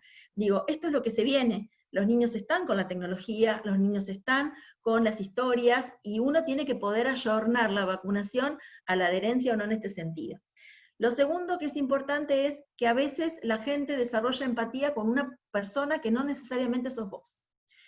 A mí me pasó una experiencia, que tuvimos un niño internado por una sepsis por hemófilus, y la familia estaba muy convencida con el enfermero que vacunaba en otro hospital, no donde estuvo internado. Entonces coacheamos al enfermero con el cual la familia tenía empatía. Yo lo capacité o lo capacitamos para decirle cómo convencer a la familia para que le fuera poniendo las vacunas, y la verdad que lo logramos convencer.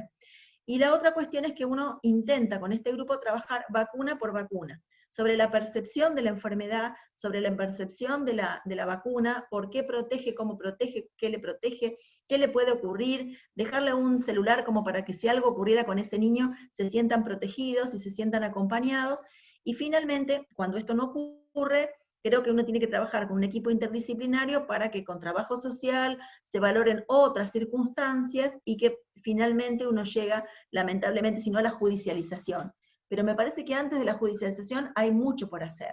Y también hay que trabajar la empatía, porque digo, vos te rompiste 45 minutos, como me pasa a mí, 45 minutos hablando con alguien, explicándole por qué, y mandás con una receta que dice, solo pentavalente. Y la enfermera le dice, no, no, no, solo pentavalente no le ponemos, o todas o ninguna. Y ahí, todo lo que vos trabajaste con el grupo familiar, por percepción de coqueluche, difteria, tétanos y demás, se borra en un momento porque alguien dice, la norma dice todas juntas. La norma dice todas juntas, pero con un grupo antivacunas uno trabaja pauta por pauta.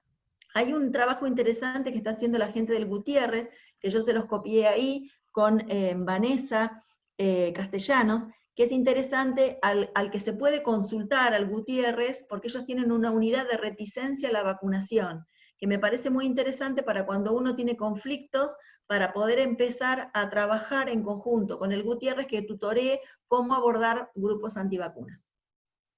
En relación a eso, justo hay una consulta que bueno, lo que acabas de dar como dato seguramente puede ser de utilidad, Andrea. Plantea Chani que en su localidad hay 4 familias que no quieren vacunar a sus hijos, 2 antivacunas naturistas, sí, otra con un hijo con autismo que asegura que su hijo se complicó luego de la vacuna de ingreso escolar, y otra familia que considera que su hijo tuvo una ACV post vacuna de doble viral y Sabin de campaña. Se habló personalmente con cada familia y se niegan, ya no sabemos cómo actuar. ¿Legalmente hay algún respaldo para el SAMCO? Sí, en esos casos hay una experiencia interesante que tiene también la gente de Mendoza y hay jurisprudencia para vacunar a los niños. Así que me parece que lo que uno tiene que hacer es una presentación, que puede ser Defensoría del Pueblo, Defensoría del Niño y la Niña, o con trabajo social, para elevar esta situación, ustedes registrar todos los intentos que hicieron para convencer a que los padres vacunaran, y lo que no ocurrió, y hacer una presentación legal como para que se tomen cartas en el asunto. Digo porque si algo ocurriera con estos niños, la responsabilidad sigue siendo nuestra de no haber intentado vacunarlos. Así que este es el camino. También después les puedo pasar el contacto de la gente de Mendoza, que estaría bueno para que ustedes se conecten cómo ellos abordaron esta problemática, cómo hicieron la presentación legal para que tengan herramientas. Bien, y con respecto a eso, otra duda que también surge es la situación que vive el neonatólogo cuando una familia se niega a hepatitis B, vitamina K, sí, en sala de parto y BCG. Sí, con respecto a hepatitis B es la que menos nos preocupa, porque si en general la mamá está testeada, digamos, el no cumplir con la norma de aplicación de la vacuna de hepatitis B es la que menos me preocupa y sobre la que menos insistiría. Me centraría en BCG, digo, ¿por qué? Porque la vacuna de hepatitis, digo, para que se comprenda bien, la vacuna de hepatitis B se colocó porque si la mamá venía sin control del embarazo y era una portadora, lográbamos evitar la transmisión vertical. Si la mamá está estudiada, controlada y es en cero negativa o vacunada ya de hepatitis B, que creo que no sería, pero suponete que hubiera sido vacunada de pequeña, no gastaría en poner la vacuna de hepatitis B porque después la va a recibir en una penta. Sí, insistiría en explicarle lo de tuberculosis, que sí es el momento en ese momento, que es una vacuna que tiene ciertas características, que previene formas graves, que hay tuberculosis en Argentina, y ahí sí insistiría, y con respecto al Conaquión lo mismo. Ahí también se puede hacer una presentación también con respecto a la cuestión legal de la no adherencia, y también entrevistarlo con la dirección del hospital o con la dirección, con el grupo que está, digamos, en la parte de gestión, y también, antes de eso, lo que hay que revisar es quién fue el que hizo el control del embarazo, porque a veces el enemigo lo tenemos en el mismo grupo de salud, ¿no? Tenemos algunos médicos también, qué sé yo, el otro día le llegó una consulta a una de las chicas de inmunología de alguien que le dice a la mamá que al bebé cuando nazca no le tiene que poner la vacuna de hepatitis B porque el timerosal que tiene la vacuna le va a generar daño neurológico. Entonces, bueno, hay también material sobre timerosal y timersal que uno puede tener, pero en esos casos sí es una negativa y el riesgo de vida es importante. Digo, en el caso de BCG o en el caso de hace una presentación.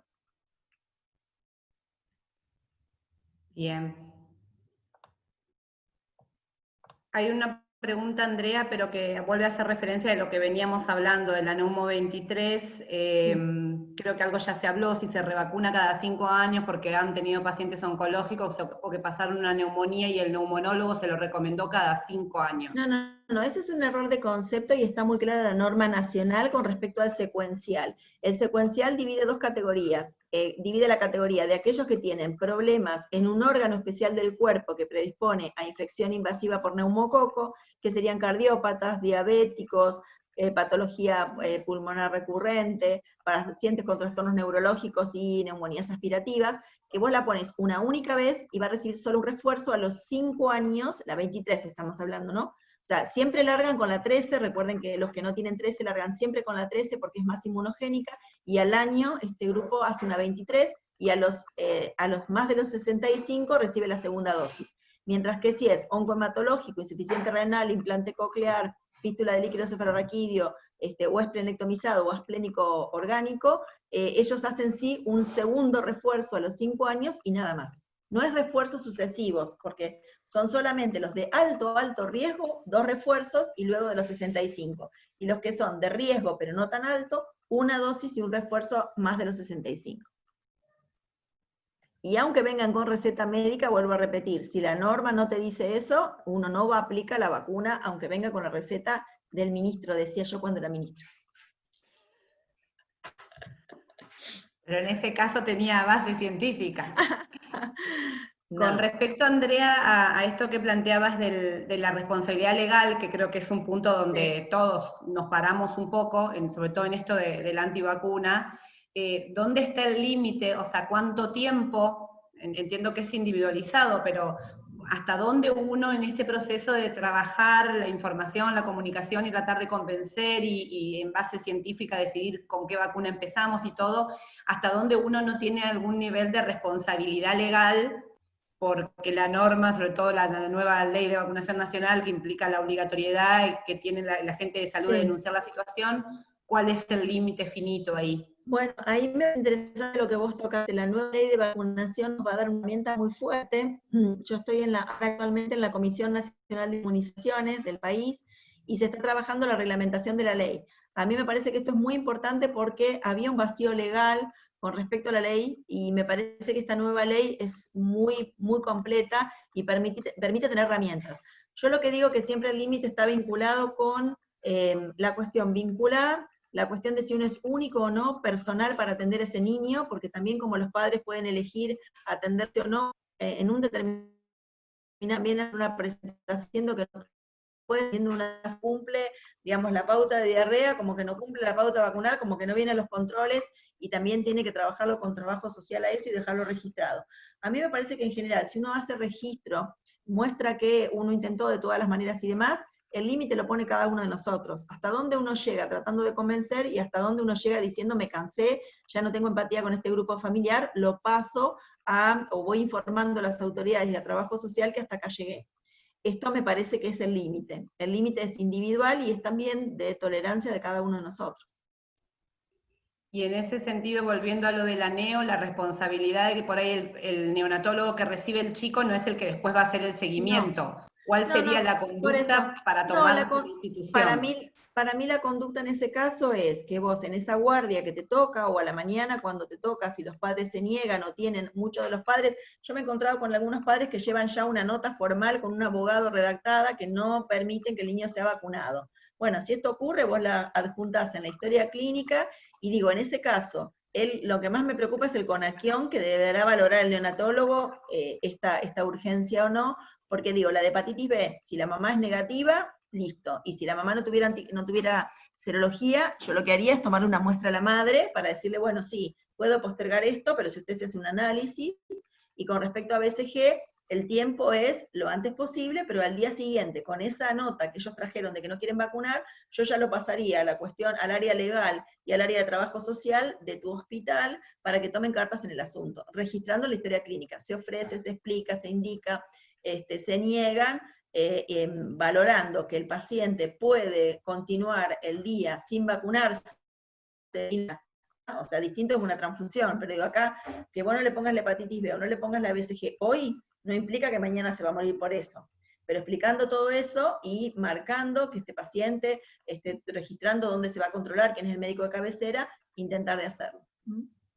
Preguntan allí en relación a esto si se puede hacer una especie de consentimiento informado firmado por los padres para dejar constancia de que se brindaron las herramientas necesarias para poder hacer la vacunación a las familias y que se niegan a vacunar a los hijos. Absolutamente. Todo lo que vos registres en la historia, por eso yo decía, en la historia uno pone la norma nacional, o en este caso, si es en la guardia, uno pone algo más sencillo, pero después al día siguiente uno refuta o agrega la historia clínica, o pasa a las autoridades elementos como para decir, la norma nacional dice esto, la ley nacional dice esto, yo intenté explicar todas las implicancias que pudieran tener y los padres no acceden. Y ahí sí corresponde al área legal y a trabajo social el tema de judicializarlo. En eso sí quiero decirles que hay jurisprudencia, quizá no lo obligan a ponerle la vacuna de hepatitis B, porque es la que es más discutida si la mamá es negativa.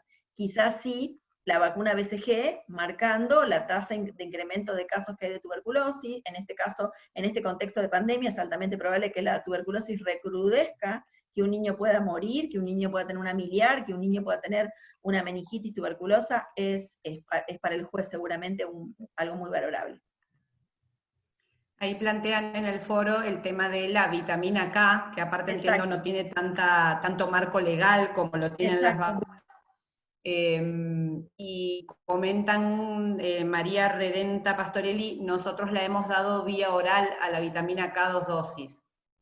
La verdad que no tengo experiencia, no soy neonatóloga, así que no tengo experiencia en vitamina K. Pero digo, también estas nuevas situaciones que surgen, es interesante que uno las pueda protocolizar, porque quizá hay que anticiparse, digo, para que no le toque al neonatólogo en la guardia esta situación, sino que hay que protocolizarlo con las autoridades del hospital. ¿Qué pasaría si alguien se niega a la vitamina K? ¿Qué pasaría si alguien se niega a la vacuna? Bueno, que legal, digamos, tenga un formulario que vos lo puedas bajar, que quede en la computadora, para que si estás de guardia, lo llenas y ya sabes que no metes la pata.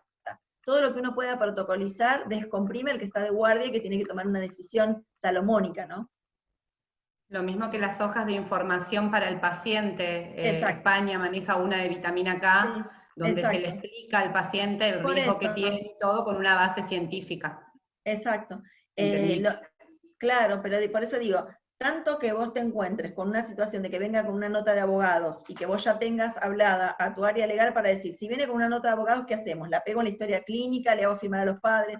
Eso es interesante que uno lo protocolice ahora. Lo mismo que después también se hable con las autoridades para decir, si en un centro de salud viene un niño y no tiene las vacunas y los padres se niegan, ¿qué hago? ¿A dónde lo derivo? ¿Cómo hago la cuestión del seguimiento? ¿Quién va a hacer el seguimiento? ¿Y quién toma la conducta?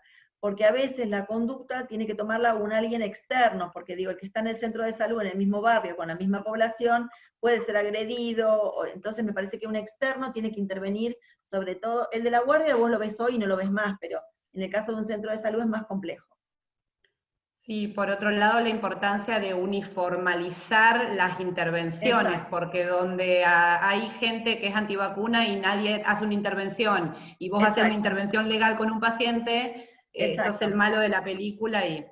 Sí, por eso digo que quizá cuando ahora esté reglamentada la ley, el tener una ley que a vos digamos, te dé una protección, que era lo que no teníamos, porque se discutió mucho el no tener esa ley, que permitiera el exigirla para una práctica, el exigirla para alguna cosa, me parece que nos va a ayudar un montón. En este caso, sobre todo, yo lo que creo es que todo lo que podamos protocolizar ayuda un montón a poder tomar decisiones, y por otro lado vuelvo a marcar, como hay esta unidad de reticencia del Gutiérrez, estaría bueno que estos casos que ustedes presentaron se conecten ya con la gente del Gutiérrez para ver si tienen protocolos, si tienen consentimientos, cómo trabajan algunas de estas líneas, para ya tener la experiencia de un hospital mucho más grande, que seguramente tiene muchos más grupos antivacunas, para ver cómo lo trabajaron.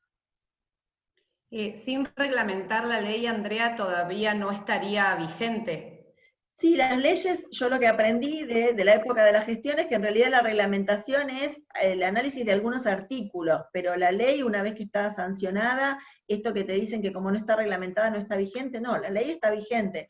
Falta el aclaratorio que implica la reglamentación, pero en principio está vigente, y sí hay un grupo de trabajo en la Comisión Nacional de Inmunizaciones que está trabajando la reglamentación de la ley.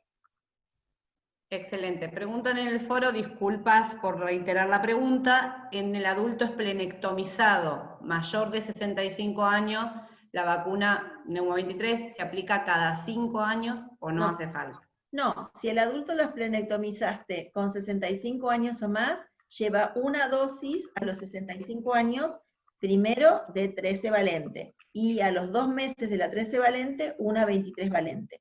A los 5 años de esa 23 valente, un refuerzo, y ahí se acabó. ¿Sí? ¿Quedó claro? Sí.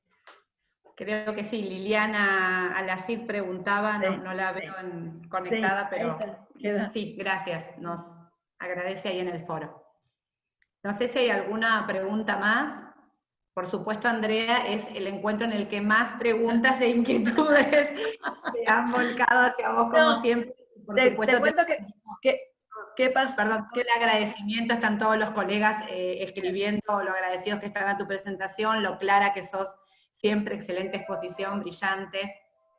No, justamente en realidad la idea de este Zoom es que los Zoom no pueden ser largos, que la charla no fuera muy larga y que hubiera mucho espacio para preguntas. Me parece que lo más rico de estos foros, de poder encontrarnos sin viajar, es que puedan hacer todas las preguntas que hacen falta para que podamos, digamos, aclarar lo que por ahí uno considera que quedó claro y que el otro no entendió. Excelente. Vivi Villarroel quiere hacer una pregunta, activa el audio nomás, Vivi.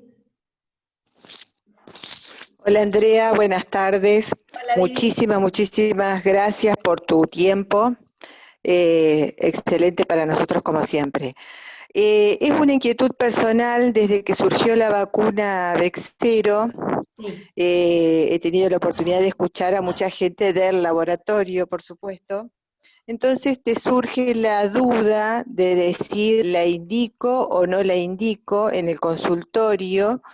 Es necesario y se me crea el conflicto personal de hacérsela necesaria al paciente cuando sabemos que es cara, le creas una preocupación al paciente si vos no sabés si realmente tiene la capacidad económica de comprarla, y en el caso supuesto de que porque vos me podés decir, bueno, no es una enfermedad muy frecuente y demás, pero en el caso supuesto de que al hijo de ese paciente le agarre una meningitis B, sería un 100% en ese caso para ese paciente. Entonces, es un conflicto personal que lo tengo desde que surgió la vacuna y que realmente me atormenta en el momento de estar frente a un paciente y tener la posibilidad, y que si no se le indico, si tengo alguna sanción legal o me puede llegar a abarcar alguna cuestión legal por no haberle informado al paciente que esa vacuna existía y que probablemente su hijo hubiera podido salvarse de esa infección si le ocurriera. ¿Se entiende la pregunta? Sí, perfecto, Vivi. Mira, Vivi, yo tuve algunas experiencias, algunas muy duras, y en realidad aprendí que uno tiene, lamentablemente, que informar. En el caso de las vacunas opcionales, Argentina ha hecho un gran esfuerzo para tener muchas de las opcionales dentro del calendario, pero siguen teniendo algunas vacunas, por ejemplo, en el caso de Vexero, que está por fuera del calendario y que por quizá todavía los datos que no avalan tanto esta protección como yo marcaba, todavía no sea factible de poner en calendario, ¿no?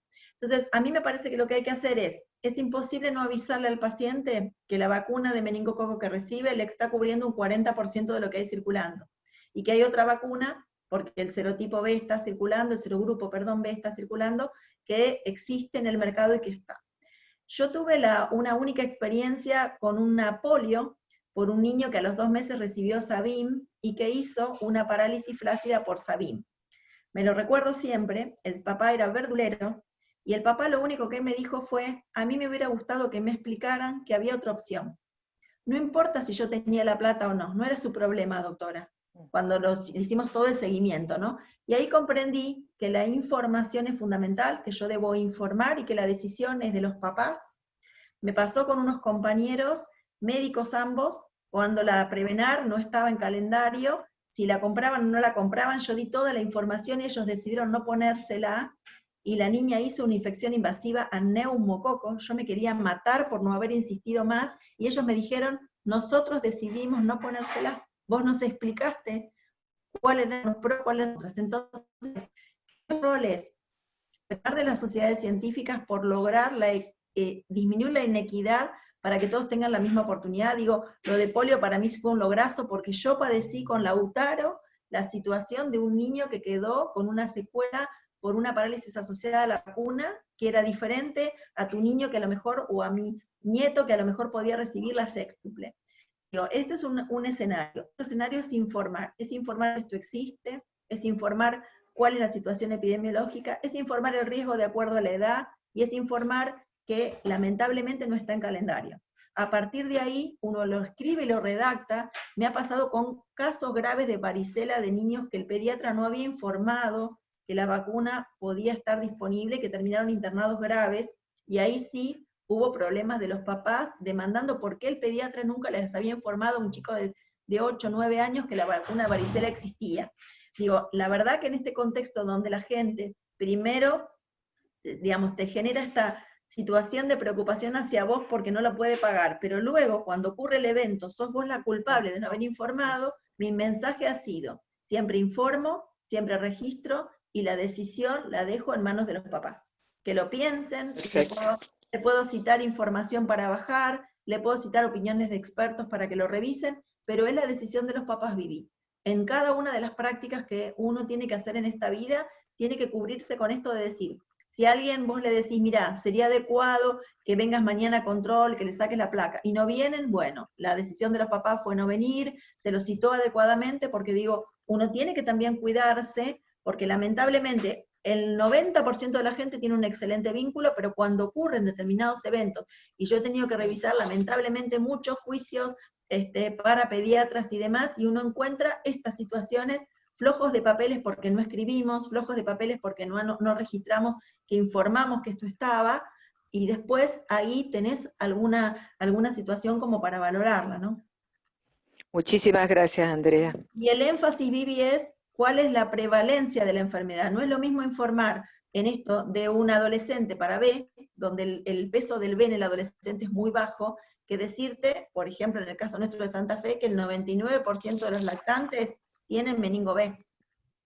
Entonces digo, en un lactante menor de 2 años, yo estoy obligada en mi provincia a decir que aunque está en calendario la tetravalente, todo lo que tiene la provincia de Santa Fe es B, y debo decírselo, porque si no, le doy la falsa sensación de que lo protejo para meningitis a meningo tetravalente, cuando en la provincia de Santa Fe no tengo un W cada muerte de obispo.